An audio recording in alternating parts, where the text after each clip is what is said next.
करते हैं, आधा कल्प उतरते हैं, उसको कहा जाता है उतरती कला।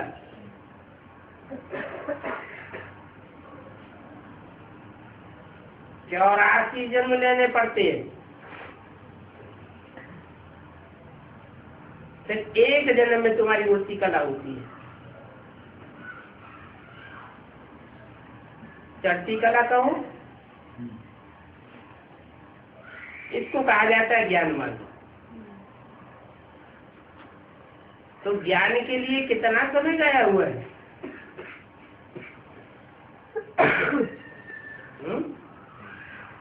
भक्ति से उतरती कला दुर्गति आधा कल्प,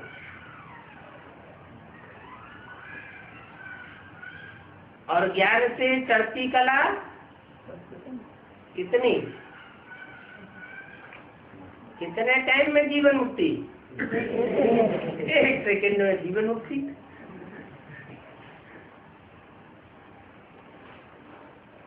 रावण राज्य जो कि द्वापर से चलता आता है, वो तो खत्म होकर के फिर राम राज्य स्थापित होता है।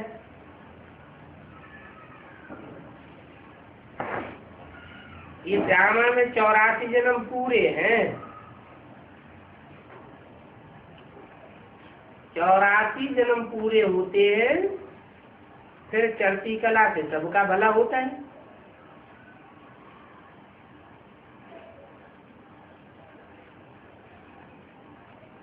ये अक्षर कहाँ किसी शास्त्र में है? चढ़ती कला तेरे बहाने सर्व का भला। सर्व की चढ़ती कला और सर्व का भला। लेकिन सर्व की सदगति करने वाला तो एक ही है, वो बात है ना।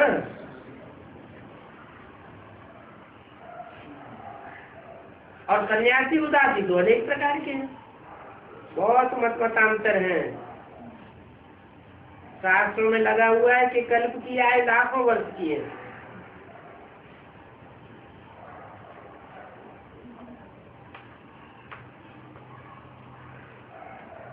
क्योंकि शास्त्रों में बातें आई है, कहाँ की यादगार है? तो लाखों वर्ष की यादगार कैसे हो गई? संगम युग में जिसे ज्ञान मार्ग कहा जाता है, वो चढ़ती कला का ज्ञान मार्ग तो 1 सेकंड का है।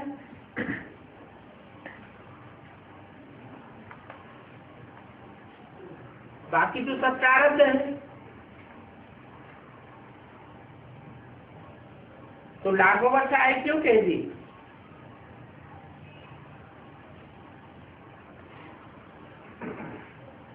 क्योंकि एक एक युग की शूटिंग होती है। हर युग में जो भी वर्ण है, देवता वर्ण सतयुग में, त्रेता में क्षत्रिय वर्ण, उनको 4 अवस्थाओं से उतरना होता है। तो वो 4 अवस्थाएं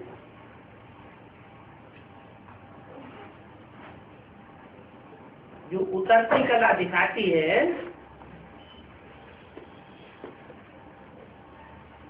उनमें शूटिंग में हिसाब किताब बन जाता है। पहले युग की शूटिंग में जरूर टाइम ज्यादा लगेगा, तो सतयुग को बहुत लंबी आयु दे दी। जैसे कोई मकान बनता है, फाउंडेशन डालते हैं, पहला माड़ा तैयार करते हैं, तो बहुत लंबा टाइम लग जाता है।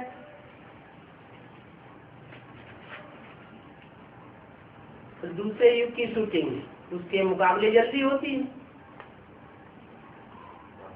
ऐसे ही द्वापर युग की शूटिंग, फिर कलयुग की शूटिंग। तो शास्त्रों में सतयुग की आयु 4 गुनी दिखाई दी। त्रेता की 3 गुनी, द्वापर की 2 गुनी और कलयुग की 1 गुनी। टोटल मिला के लाखों वर्ष कर दिया। फिर कोई शंकराचार्य निकले, उनकी मत निकली कि 10,000 वर्ष का कल्प है।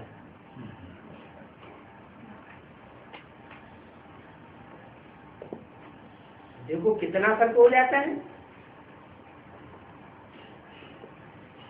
कोई फिर कहेंगे इतने 1000 वर्ष। अनेक मनुष्य हैं, अनेक धर्म हैं, अनेक मतें हैं, तो बातें बदलती जाती है। सत्य में तो होती एक मत है। ये बाप बैठ तुम बच्चों को सत्य की आदि मध्यंत की नारी देते हैं। इसे सुनाने में कितना समय लगता है?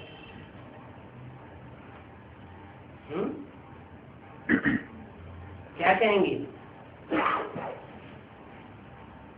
जो आदि मध्यंत की नॉलेज देती हैं उसे सुनाने में कितना समय लगता है? सुनाते ही रहते हैं। सुनाते सुनाते कितना समय लग जाता है?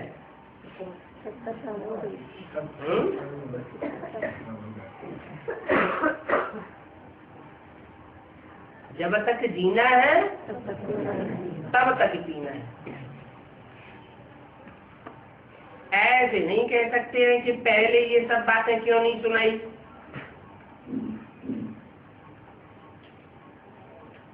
अब क्यों बताते हैं? स्कूल में पढ़ाई नंबरवार होती है ना।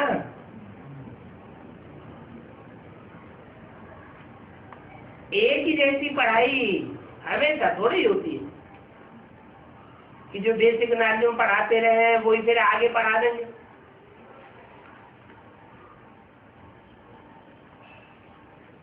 टाइम तो लग जाता है ना।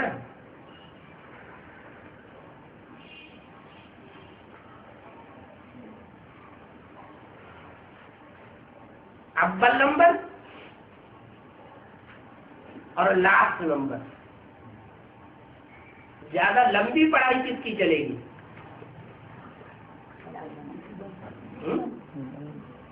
जब तक जीना है तब तक जीना है। तो सबसे कम टाइम किसकी पढ़ाई का लगेगा और सबसे लंबा टाइम किसकी पढ़ाई का लगेगा? कम टाइम है? बहुत कम टाइम लगता है। माना वो देव आने में कम समय जीता है और बाकी नंबरवार ज्यादा लंबे समय तक देवहन में जिंदा रहते। छोटे बच्चे के आर्गन छोटे तो होते हैं ना, तो फिर उसको सिखाया जाता है। तो जैसे जैसे आर्गन बड़े होते जाएंगे तो उसकी बुद्धि का ताला खुलता जाएगा। तो यहाँ भी आत्माओं की आयु कैसे नापी जाए?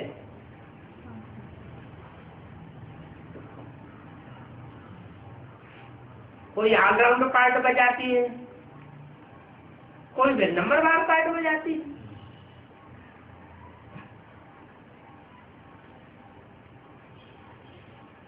पढ़ाई धारण करते जाएंगे। छोटे बच्चे की बुद्धि में तो कुछ धारणा नहीं हो सकती। यहाँ भी जो छोटे हैं उनकी बुद्धि में बैठता नहीं। जो बड़े हैं, समझू हैं, सयाने हैं, उनकी बुद्धि में झट बैठ जाता है।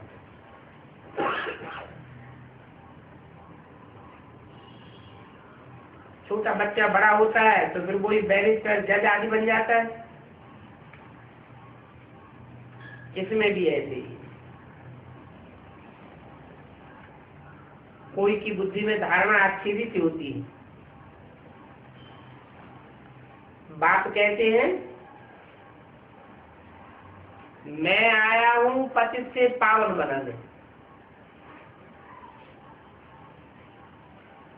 मकसद क्या बताया आने का? पतितों को पावन बनाने के लिए आया हुआ हूं। ज्ञान सुनाना मकसद नहीं है। ज्ञान तो साधन है। जैसे कपड़े धोए जाते हैं तो क्या साधन लेते हैं? मुख्य जल लेते हैं। तो यहाँ है ज्ञान जल। ये ज्ञान जल साधन है पतितों को पावन बनाने के लिए। बहुत गंदा पैदा कपड़ा होता है तो ज्यादा पानी चाहिए।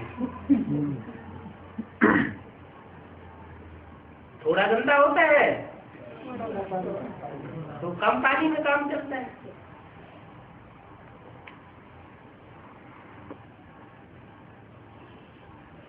तो यहाँ भी हिसाब बना हुआ है। जब तक जीना है तब तक जीना है। माना बाप जब आते हैं पढ़ाई पढ़ाने तो कोई की बुद्धि में तो झट बैठ जाता है। क्या क्या बैठ जाता है? अलग को मिला अल्लाह बे बात सारी भागीदार को।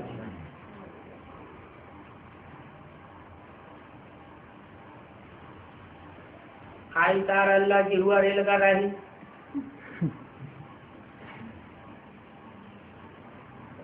अलग को मिली है बाद, अलग को मिली अल्लाह बे बादशाही सारी भागीदार को दे दी। हमारे काम की चीज ये नहीं है।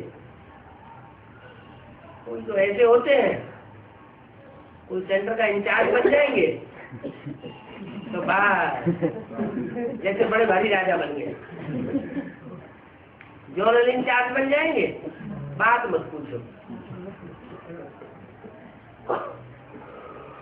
कहीं तबक्का मिल गया क्या? मुख्य प्रशासिका काहे की मुख्य प्रशासिका है? सारे विश्व की जितने भी सेंटर्स हैं और उन सेंटर के द्वारा सारी दुनिया कंट्रोल की जानी है। तो बस नशा ही कर जाता है वर्ण मदद का।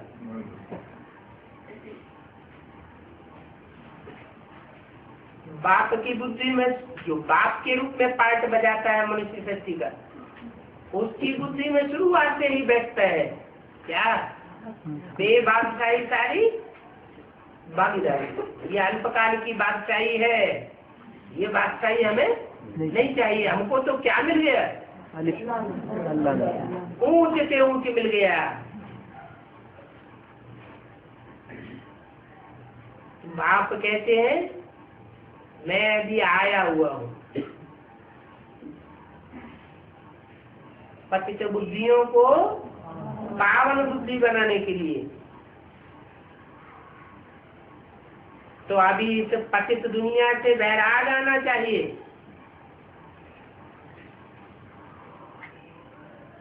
कोई को फिर आपाधापी चढ़ती है, यह कंट्रोल कर लूं, इसको कंट्रोल कर लूं, उसको कंट्रोल कर लूं। इतनी जमीन हमारी, उतना जमीन तुम्हारी, इतना आकाश हमारा, इतना आकाश तुम्हारा। इतना रकबा हमारा। हमारे रकबे में आकर के तुमने कैसे ज्ञान सुनाया?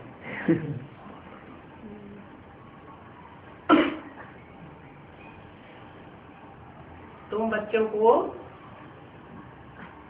इन सब से वैराग आना चाहिए। आत्मा पावन बन गई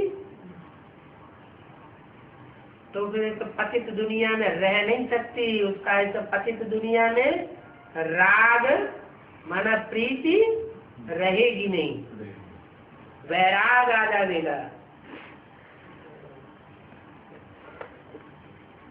पावन दुनिया में मनुष्य भी पावन है, और पतित दुनिया में पतित मनुष्य ही रहते हैं, क्योंकि ये है ही रावण राज्य। यथा राजा रानी तथा प्रजा।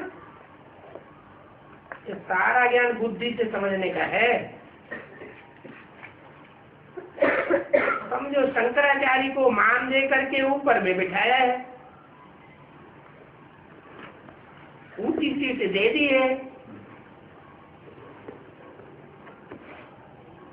तो बुद्धि में ख्याल रहना चाहिए क्या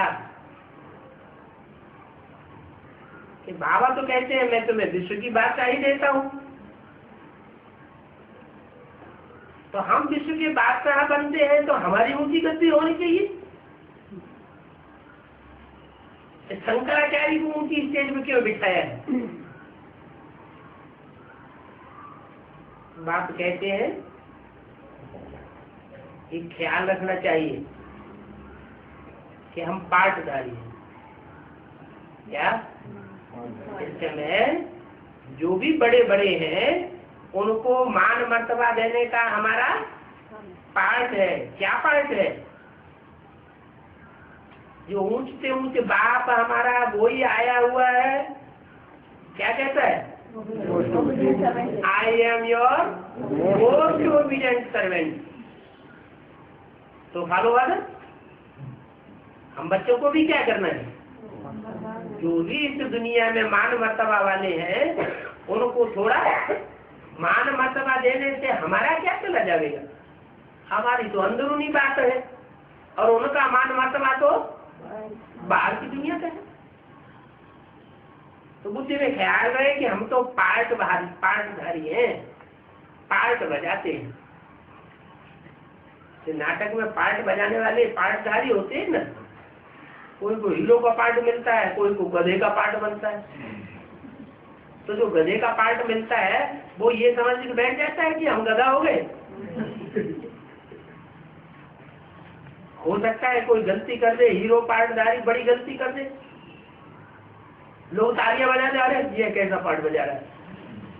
और हो सकता है गधा गधे के रूप में जो पार्ट बजाए वो बहुत फर्स्ट क्लास पार्ट बजाए। लोग कहें ये तो हूबहू गधे में पार्ट बजाए।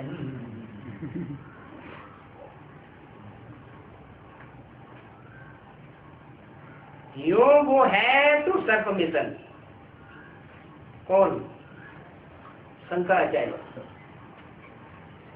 अंदर से हम समझते हैं कि वो है तो सर्प मिसल, क्योंकि बाप से उसकी विपरीत बुद्धि है। शंकराचार्य की अर्थात दुश्मनी बुद्धि है। कैसे? वो कहते हैं मैं आत्मा तो परमात्मा, ब्रह्मात्मा, वो हम सारी बातें उल्टी कर देता है। परमात्मा को सर्वव्यापी कह देते हैं, उल्टी ही बात बोल देते हैं। बाप कहते हैं मैं एक व्यापी हूँ और वो कहते हैं भगवान तो सर्वव्यापी है। तो विपरीत बुद्धि हुई ना। इस समय तो सबकी है बाप से विपरीत बुद्धि। क्यों? अभी शंकराचार्य जी विपरीत बुद्धि बता रहे थे, अभी कहने लगे सबकी विपरीत बुद्धि है। क्यों?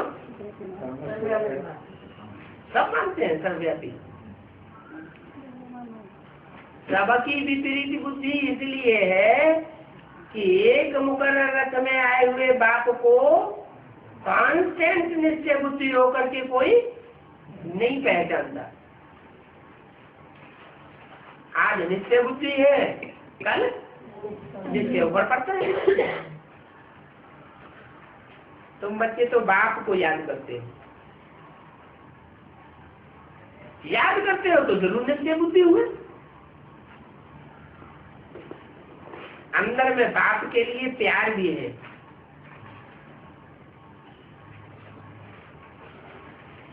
अगर अंदर में कोई बाप के प्रति विपरीत संकल्प चलते हैं तो प्यार हुआ या ईर्ष्या देश हुआ? पर तो कहेंगे ईर्ष्या देश है। तुम्हारी आत्मा में तो बाप के लिए प्यार है, क्योंकि अभी तुमने बाप को जाना है। कब? अभी। कल की बात कल देखी जाएगी। अभी तुमने बाप को जाना है, पहचाना है। बाबा ने कल भी समझाया है कि क्लियर करके लिखना चाहिए कि वो तो कृष्ण भगवान वाच गीता है।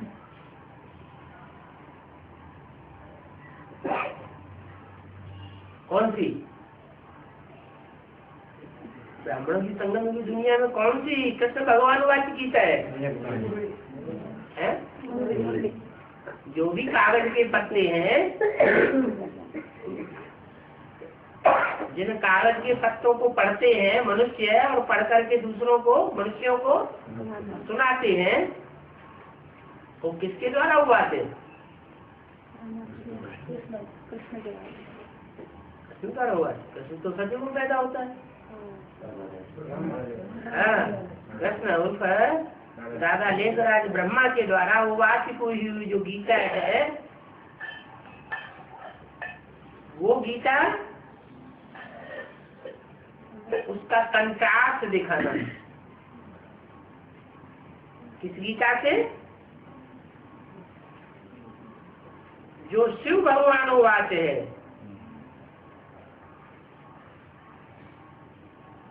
कृष्ण वाच और शिव वाच। क्यों? कृष्ण उनका दादा लेखराज के द्वारा जो वाच करने वाला था वो शिव नहीं था क्या? है? शिव नहीं था।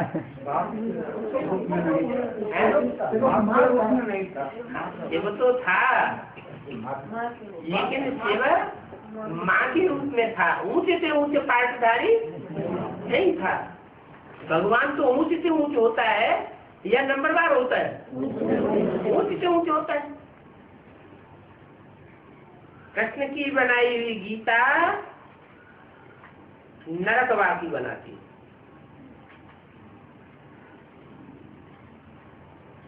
किसकी बनाई हुई? कृष्ण की बनाई हुई। कैसे?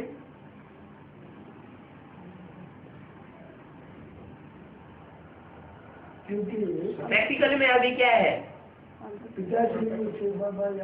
पिताश्री शिव बाबा याद है, जब से मुरली में लिखाना शुरू कर दिया तब से ही पतन अंदर अंदर ब्राह्मणों की दुनिया में शुरू हो गया। जैसे द्वापर युग की शूटिंग शुरू हो गई।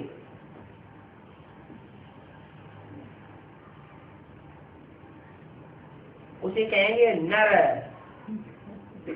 मनुष्यों का किया हुआ। वो पिताश्री शब्द किसने डाला? कोई मनुष्य हुए जिनकी बुद्धि में कृष्ण का नाम भगवान के रूप में उभर गया।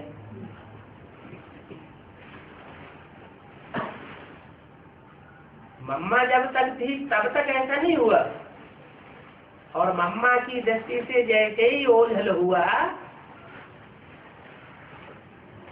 कृष्ण भगवान वाच पड़ गया।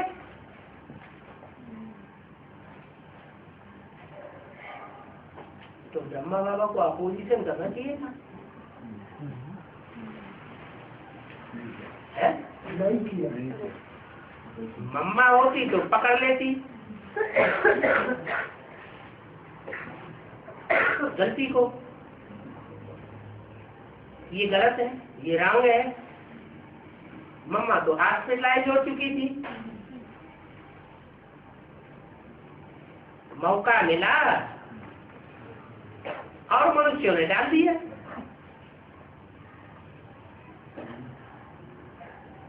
तो ब्रह्मा बाबा ने अपोजिशन नहीं किया। क्यों नहीं किया अपोजिशन?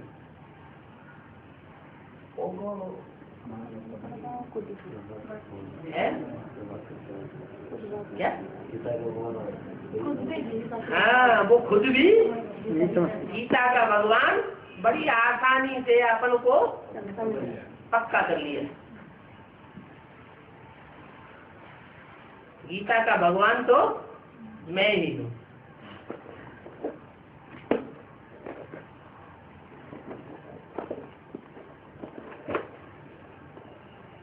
बाप कहते हैं शिव के द्वारा सुनी हुई गीता से स्वर्गवासी बनते हैं।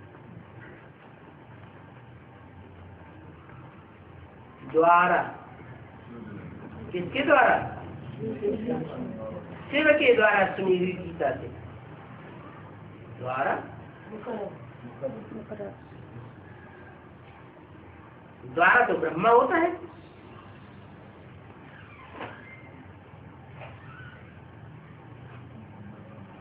द्वारा क्यों कहा? शिव के द्वारा। माना जिसको यहाँ शिव कहा गया, वो शिव स्वरूप बन जाता है। आत्मा तो परमात्मा स्वरूप बन जाता है। ऐसे नहीं कि हर एक आत्मा परमात्मा बन जाती है, परम पाठधारी हो जाती है।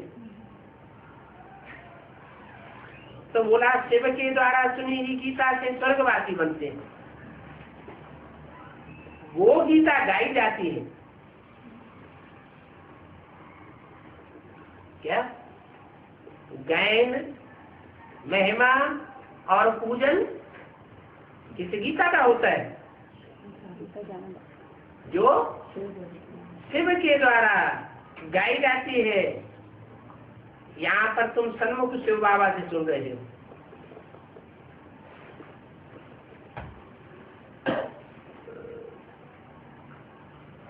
उस तथाकथित ब्राह्मण सन्मुख नहीं सुनते हैं और तुम सन्मुख सुन रहे हो। तुमको पहले दोनों का ऑक्यूपेशन अलग अलग लिखना चाहिए।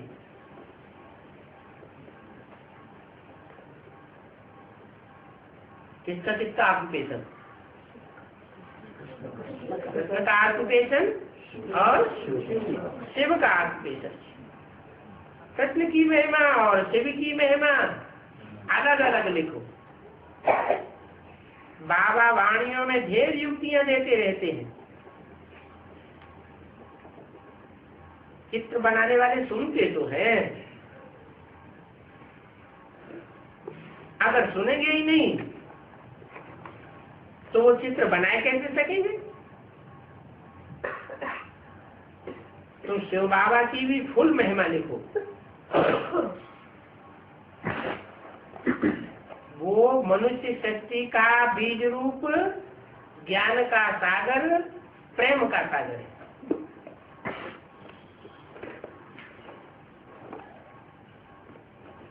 काहे का बीज रूप? मनुष्य शक्ति का बीज रूप। मनुष्य किसे कहा जाता है? मनु की औलाद मनुष्य कहा जाता है। तो मनु कौन हुआ? पहला जो मनन चिंतन मंथन करने वाला होता है वो हुआ मनु।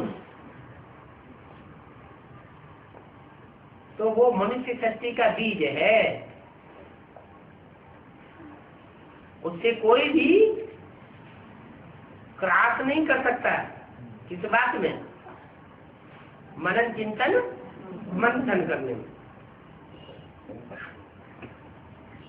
वो ज्ञान का सागर है, प्रेम का सागर है, आनंद का सागर लिख करके फिर आपस में सब मिलकर के देखो कि सारी महिमा आ गई।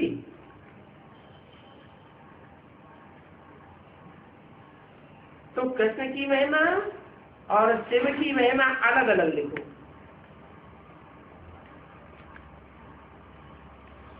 इस गीता पर शिव का चित्र और उस गीता पर कृष्ण का चित्र बना हुआ। इस गीता और उस गीता क्या है? इस गीता पर किसकी छाप? शिव की छाप। और उस गीता पर कृष्ण की छाप। दिल में छाप बैठ जाती है ना, है? दिल में कोई की छाप लग जाती है, छप्पा लग जाता है, तो दिल फिर उसी तरफ भागता है। तो इस गीता पर शिव का चित्र और उस गीता पर किसका चित्र? कृष्ण मन ब्रह्मा बाबा का चित्र छपा हुआ।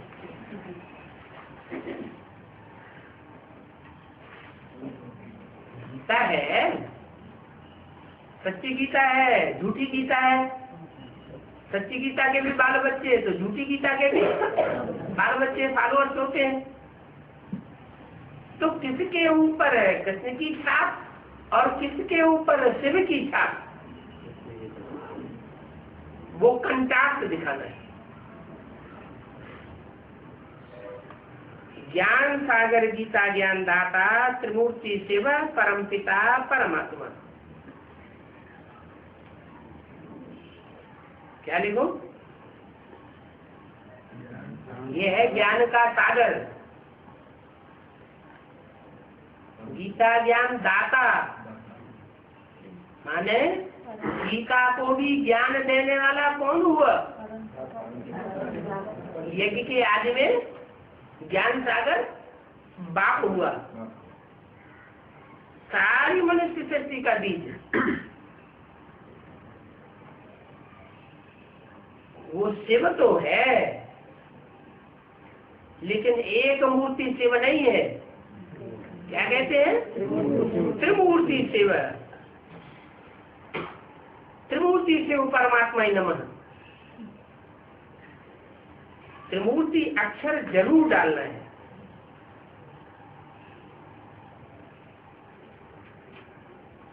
शिव परमात्मा नहीं, शिव जयंती नहीं, या त्रिमूर्ति शिव परमात्मा, त्रिमूर्ति शिव जयंती। क्योंकि त्रिमूर्ति का तो ज्ञान है ना।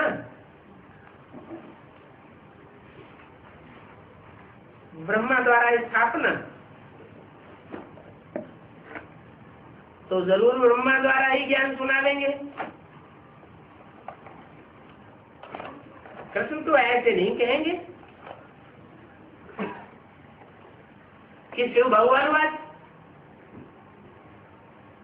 क्या? कृष्ण क्या कहेंगे? है? अरे कृष्ण की बुद्धि में तो यही छाप लग जाएगी कि गीता का भगवान कृष्ण ही है। इतने वर्षों से बात चली आ रही है, तो गीता का भगवान कृष्ण ही है। वो नहीं कहेंगे कि गीता का भगवान शिव है। शिव वास करता है, वो क्यों नहीं कहेंगे? है?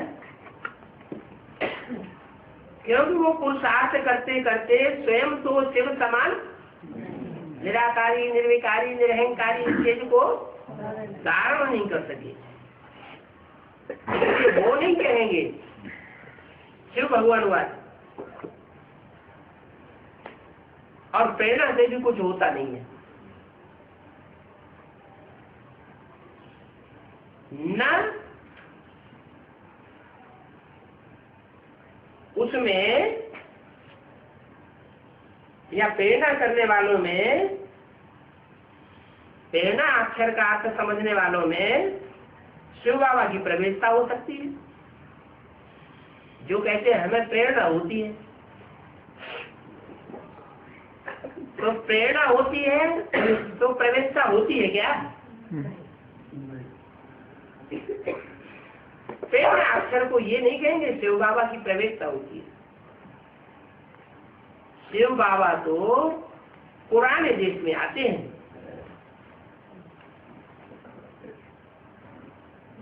क्या देश तो बहुत है, नए नए कितने देश हैं। सबसे पुराना देश भारत है, तो जो पुराने से पुराना है उसमें आते हैं, और जो भी नए नए देश निकले हैं उनमें नहीं आते हैं।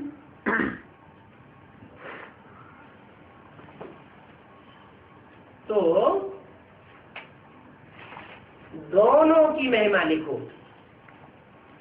कृष्ण की महिमा भी लिखो और शिव की महिमा भी लिखो।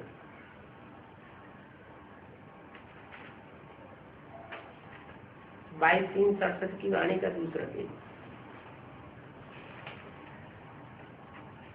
और दोनों की महिमा अलग अलग होनी चाहिए, क्या कोई बात में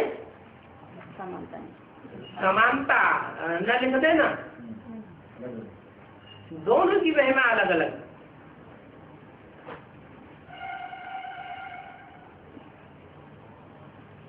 जैसे कहते हैं गांधी बापू, और उनको कहते हैं उनको कहते हैं भारत का बापू, और उनको कहते हैं भारत का बापू राम राज्य लाएंगे या विश्व पिता राम राज्य लाएंगे। तो दोनों की महिमा अलग अलग होनी चाहिए। शिव बाबा की गीता से सदगति,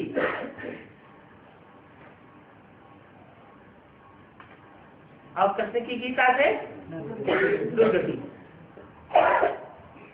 दोनों गीताएं बड़े बोर्ड पर बनाओ। जड़ गीताओं की बात है, जड़ गीताओं की बात है, या कोई चैतन्य गीताओं की बात है? चैतन्य गीता की बात है। बहुत बड़ा बोर्ड हो जिसमें ये समझाओ कि मुख्य बात यही है, क्या है कि कृष्ण की गीता से नरकवासी और शिव भगवान की गीता से स्वर्गवासी बनते। तो सबसे बड़ा बोर्ड इस बात का होना चाहिए। किस बात का? सच्ची गीता और झूठी गीता के कंट्रास्ट का। सच्ची गीता के भगवान और झूठी गीता का भगवान। कृष्ण भगवानवाद और शिव भगवानवाद, इसका बोर्ड बहुत बड़ा होना चाहिए। मनुष्य में सचिव में गीता तो कोई पढ़ते ही नहीं है, और भक्ति मार्ग में जन्म जन्मांतर पढ़ते हैं।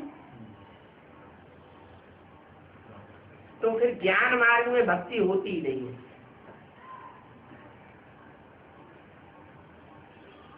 भक्ति मार्ग के जो भी शास्त्र हैं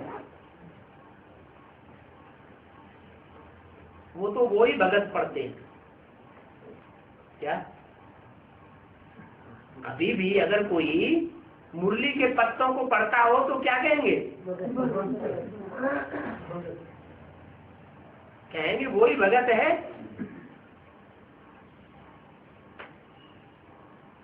भक्ति मार्ग के जो भी शास्त्र हैं वो तो वही भगत पढ़ते हैं।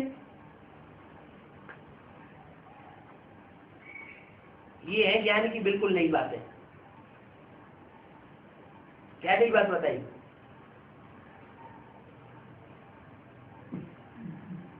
भक्ति मार्ग का जो शास्त्र है कागज के पत्तों वाला, उसको तो वो भगत प्रियरिटी देते हैं।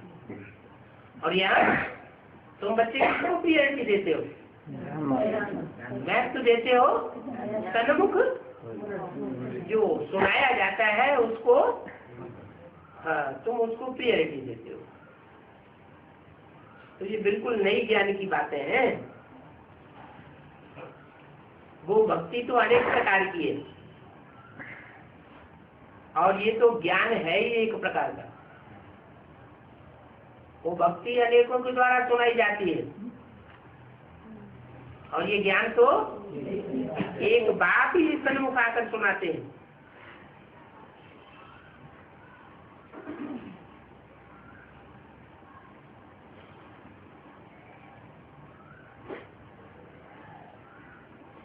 इस ज्ञान के लिए वो कहते हैं कि रचयिता और रचना के ज्ञान को हम नहीं जानते। क्या सृष्टि का रचयिता कौन होगा? जो नई सृष्टि आने वाली है, नई दुनिया आने वाली है, कहते तो है ना। कलयुग जाने वाला है, सतयुग आने वाला है। कलयुग माना पुरानी दुनिया, सतयुग माने नई दुनिया। तो जो कहते हैं कि जो नई दुनिया आने वाली है उसका रचयिता कौन है, वो नई दुनिया फर्स्ट क्लास रचना कौन है, उस रचना और रचयिता का ज्ञान वो प्रैक्टिकल में दे नहीं सकते, वो नहीं जानते हैं कि आदि मध्य अंत क्या है। शास्त्रों में भी लगा हुआ है। यहाँ 20 शब्द क्यों लगा दिए है? अरे वो तथाकथित ब्राह्मण विद्वान पंडित आचार्य दीदी दादी दादाएं वो भी नहीं जानते हैं, और शास्त्रों में भी लिखा हुआ है। शास्त्रों से टैली करके बताते हैं, उनमें भी लिखा हुआ है कि ऋषि मुनि आदि सब नेति नेति करते गए। वो भी कहते गए हम इसके आदि मध्यंत को नहीं जानते। अब तुम बच्चों को बाबा बताए रहे, भक्ति मार्ग के शास्त्र पढ़ते पढ़ते गिरते आए हैं। भक्ति मार्ग में ज्ञान की बातें होती ही नहीं। अभी रचयिता बाप ही रचना की आदि मध्यंत का ज्ञान देते हैं।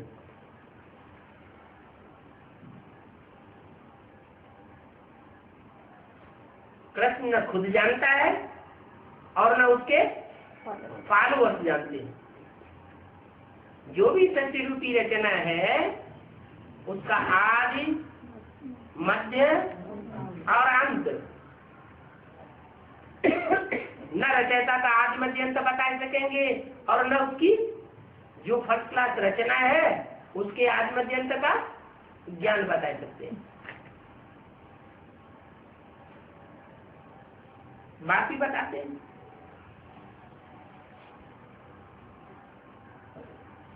आगे से मनुष्य सृष्टि का रचयिता कोई मनुष्य तो हो नहीं सकता है? मनुष्य सृष्टि का रचयिता मनुष्य नहीं होगा तो कौन होगा?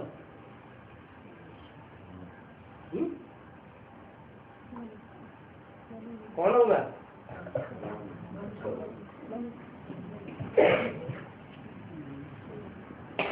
भगवान किसमें प्रत्यक्ष होता है? मनुष्य शक्ति जो कही जाती है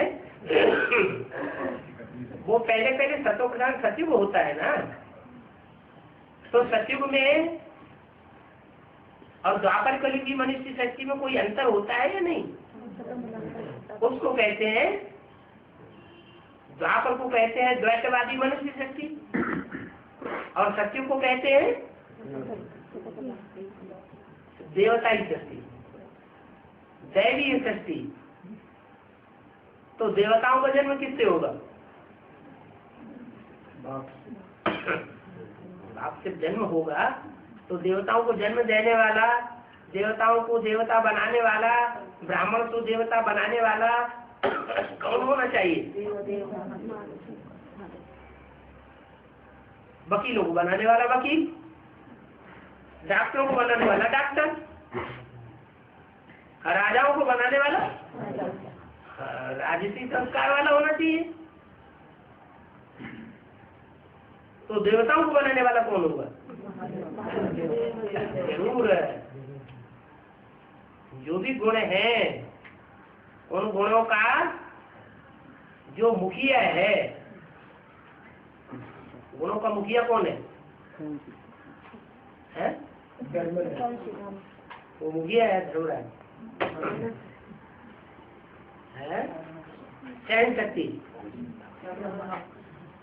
सहन शक्ति, सहन शक्ति का स्वरूप तो ब्रह्मा बाबा को दिखाया।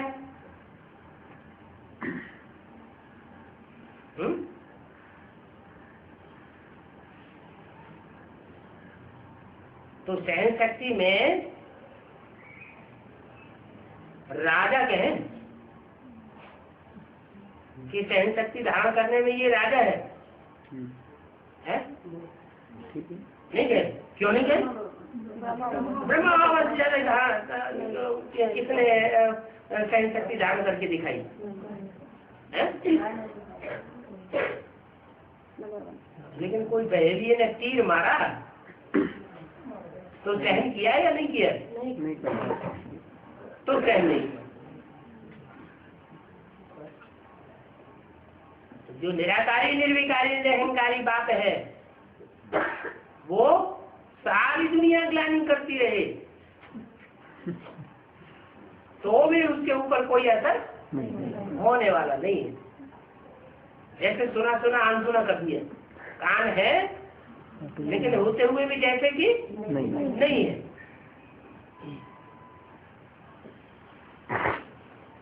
तो कोई मनुष्य नहीं कह सकता कि मैं रचयिता हूं। बाप खुद कहते हैं मैं इस मनुष्य शक्ति का बीज रूप रचयिता हूं।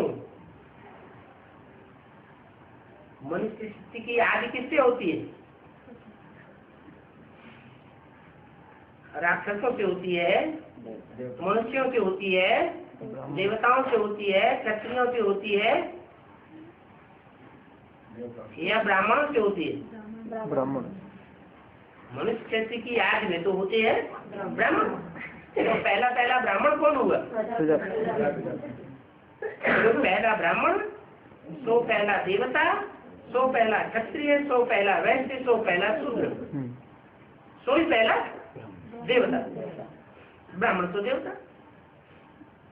तो ऊंची से ऊंची कौन हुआ? देवता या ब्राह्मण? ऊंच से ऊंच हुआ जो एक सेकंड में शूद्र से क्या बन जाता है? ब्राह्मण बन जाता है। और एक सेकंड में ब्राह्मण को देवता बन जाता है। उसको लंबा टाइम लगता नहीं है और औरों को नंबरवार लंबा टाइम लगता है। तो वो हुआ बीज। कहते हैं मैं ज्ञान का सागर, प्रेम का सागर, सर्व की सदगति का दाता हूं।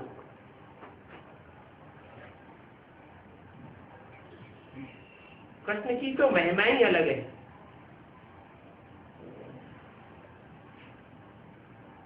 क्या कृष्ण की महिमा में क्या लिखते हैं? सर्वगुण संपन्न, 16 कला संपूर्ण, संपूर्ण हिंसक, मर्यादा पुरुषोत्तम। शिव की ये महिमा कहेंगे क्या? सर्वगुण संपन्न क्यों? वो गुणों से भी परे है, गुणातीत है, गुणों से भी अतीत है, परे है। शास्त्रों में भी लिख तो दिया है उन्होंने, गुणातीत कल्याण कल्पांतकारी। क्या सारे कल्प का जो अंत करने वाला है वही गुणातीत है। तो कौन निमित्त है? सारे कल्प का अंत करने के लिए निमित्त कौन सी मूर्ति है? वही जिसे कहते हैं शिव शंकर भोलेनाथ। शिव ज्योति बिंदु को जिसके साथ नाम सहित मिलाई दिया, कृष्ण की महिमा अलग, तो वो पूरा कंट्रास्ट लिखना चाहिए। पूरे कंट्रास्ट में क्या क्या बातें मोस्टली लिखते हैं ना, सर्वगुण संपन्न, वो गुणातीत, वो सर्वगुण संपन्न, वो संपूर्ण अहिंसक। कौन? कृष्ण। कोई की हिंसा, जब समूह में पार्ट बजाया तो कोई की हिंसा नहीं की। कोई पत्थर मार भी सामने आया, उसको भी प्यार की दृष्टि से देखा। क्या कृष्ण और क्राइस्ट की जाति मिलाते हैं? क्राइस्ट को क्रॉस पर चढ़ाया तो उसके मुख से अपशब्द निकले क्रॉस पर चढ़ाने वाले के लिए, या अच्छे शब्द निकले? वो तो क्राइस्ट है, फॉलो करने वाला कृष्ण को।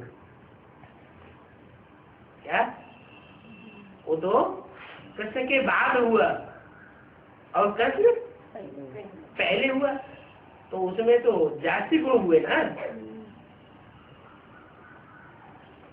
तो माँ का पास है। माँ मरते मरते दम तक भी अपने बच्चे के प्रति राय नहीं दे सकती।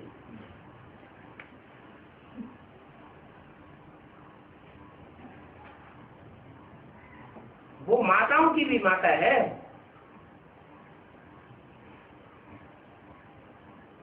और अंदरूनी शक्ति से माता है, यह सिर्फ बाहर के मुख से बोलने के लिए, अंदरूनी शक्तियों से माता है। जिस बहेलिये ने तीर मारा उसके प्रति अकल्याण की भावना आ सकती है, उसके प्रति भी अकल्याण की भावना नहीं आ सकती।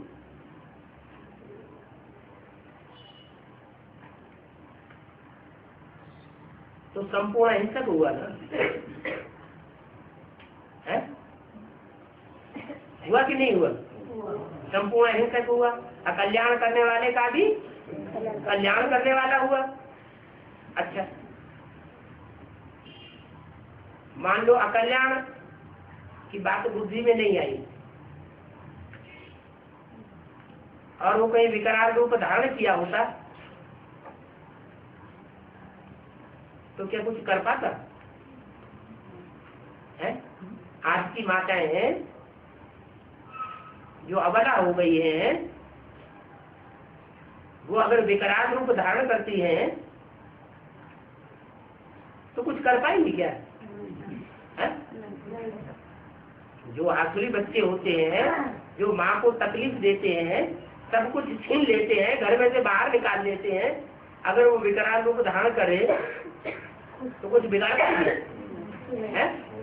क्यों नहीं बिगाड़ पाएंगे? है? क्योंकि अबला बन चुकी है। तो ये अबला को सबला बनाने की ताकत बाप की है। बाप का गुण अहिंसक नहीं है। ये नहीं कह सकते कि बाप अहिंसक बनकर के आता है, क्योंकि उसकी तो तीसरी मूर्ति ही बनी हुई है। क्या? पहली मूर्ति स्थापनाकारी, विष्णु मूर्ति पालनाकारी, और आखिरी कार्य तीसरी मूर्ति का।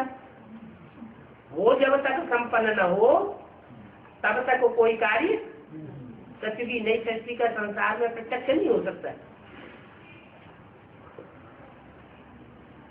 तो वो संपूर्ण अहिंसक नहीं कहा जा सकता। क्या करता है?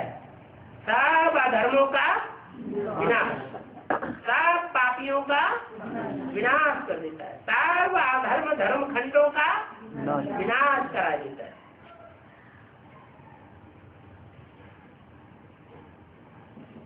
मर्यादा पुरुषोत्तम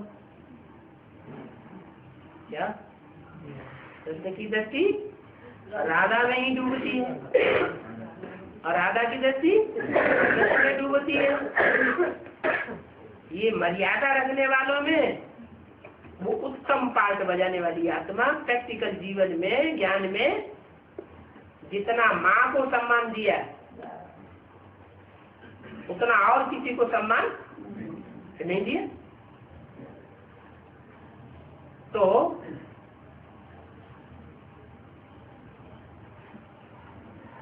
ये विशेषता कृष्ण उर्फ दादा लेखराज की हुई।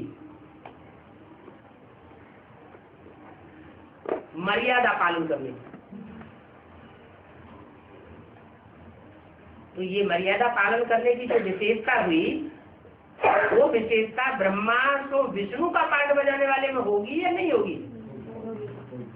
उसमें भी ये विशेषता होती है। क्या? मर्यादा पुरुषोत्तम।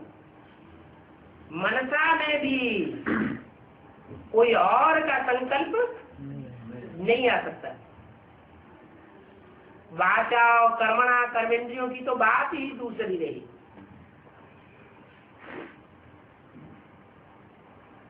वो संपन्न रूप है। क्या? ब्रह्मा जो विष्णु बनता है, ब्रह्मा तो अधूरा रूप है और विष्णु का संपन्न रूप है। तो संपन्न रूप में तो अहिंसक होने वो हिंसक होने की बात आ ही नहीं सकती और मर्यादाहीन होने की बात आ ही नहीं सकती। और शिव की महिमा में क्या लिखो है? क्या लिखो? वो मर्यादा पुरुषोत्तम बन जाए तो काम चलेगा है? अगर वो एक में मर्यादा रख करके चलने लग पड़े तो पतितों को पावन नहीं बना सकता। क्या बोला आपने? तुम्हारी बाप विदेशी बन करके आते हैं। अगर स्वदेशी मर्यादा पुरुषोत्तम राम बन करके आए होते तो क्या सारी सृष्टि का कल्याण हो सकता है? पतितों को पावन बनाया जा सकता है? नहीं बनाया जा सकता। इसलिए बाप का ये गुण नहीं है। क्या? मर्यादा पुरुषोत्तम। कृष्ण के गुणों में और बाप के गुणों में महान अंतर है।